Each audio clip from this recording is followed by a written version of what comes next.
கர்த்தர் நல்லவர், அவர் கிருபை என்றும் உள்ளது. இந்த ஏப்ரல் மாத வாக்குத்தத்த வசனம் செப்பனியா 3ஆம் அதிகாரம் 15வது வசனம் இப்படியாக சொல்கிறது, இனி தீங்கை காணாதிருப்பாய். கடந்த மாதங்களில் நம்முடைய வாழ்க்கையில் அநேக போராட்டங்கள் வந்தது, சில வியாதிகள் வந்தது, சில கஷ்டங்கள் வந்தது. அந்த வியாதிகள், அந்த கஷ்டங்கள் இந்த மாதத்தில் தொடருமோ என்று நீங்கள் ஒருவேளை பயந்து கொண்டிருக்கலாம். ஆனால் கர்த்தர் சொல்லுகிறார், இந்த ஏப்ரல் மாதத்தில் இனி தீங்கை காணாதிருப்பாய். கடந்த மாதத்தில் வந்த சில நெருக்கடிகள், சில மரண கண்ணிகள் இந்த மாதத்தில் வருவதில்லை. இந்த வசனத்தை விசுவாசியுங்கள். கர்த்தருடைய வார்த்தை வல்லமை உள்ளது, ஜீவன் உள்ளது.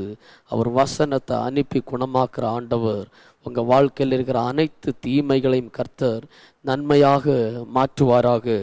ஏசாயா தீர்க்கதரிசன புஸ்தகம் 41ஆம் அதிகாரம் 10வது வசனம் இப்படியாக சொல்கிறது, நீ பயப்படாதே, நான் உன்னுடனே இருக்கிறேன்.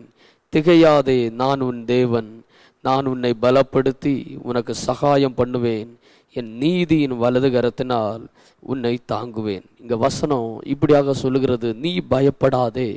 இதனுடைய அர்த்தம் என்னவென்றால், என்ன உபத்திரவங்கள் நம்முடைய வாழ்க்கையில் வந்தாலும், ஆமென், பிசாசு உபத்திரவங்கள் நமக்கு தரலாம், மனிதர்கள் தரலாம்.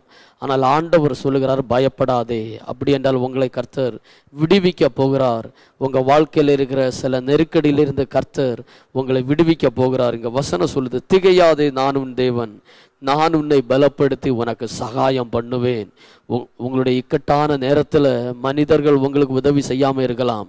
ஆனால் உங்களை உண்டாக்குன ஆண்டவர் எபினேசர், அவர் உங்களுக்கு உதவியை செய்கிற ஒரு ஆண்டவராக இருக்கிறார். என் நீதியின் வலதுகரத்தினால் உன்னை தாங்குவேன். ஒருவேளை நீங்கள் தப்பு செஞ்சிருக்க மாட்டீங்க, ஆனால் நீங்கள் தப்பு செஞ்சீங்கன்னு மனிதர்கள் உங்கள் மேலே வீண் பழிகளை சுமத்தலாம். ஆனால் இந்த ஏப்ரல் மாதத்தில் உங்கள் வாழ்க்கையில் இருக்கிற அனைத்து உபத்திரவங்களிலையும் கர்த்தர் ஒரு நீதியை செய்து கர்த்தர் உங்களை விடுவிக்க போகிறார். ஜெபிப்போம். கிருபை நிறைந்தங்கள் நல்ல ஆண்டவரே, இந்த வேலைக்காக நாங்கள் உண்மை துதிக்கிறோம் ராஜா. ஆண்டவரே, ஜனவரி மாதம் முதல் இந்த மார்ச் மாதம் வரை நீர் எங்களை நடத்தி வந்தீர, நன்றி. இந்த ஏப்ரல் மாதத்தை எங்களுடைய வாழ்க்கையில் நீர் காண செய்த கிருபைக்காக ஸ்தோத்திரப்பா. இனி தீங்கை காணாதிருப்பாய். ஆமென், ஹல்லேலூயா. இந்த மாதத்தில் இயற்கைக்கு அப்பாற்பட்ட வல்லமையை உம்முடைய பிள்ளைகள் அனுபவிக்க தகப்பனை உதவி செய்யுங்க. இந்த மாதத்தில் அநேக நன்மைகளை உம்முடைய பிள்ளைகளுடைய வாழ்க்கையில் நீர் கொடுக்க போகிறபடியால் ஸ்தோத்திரம்.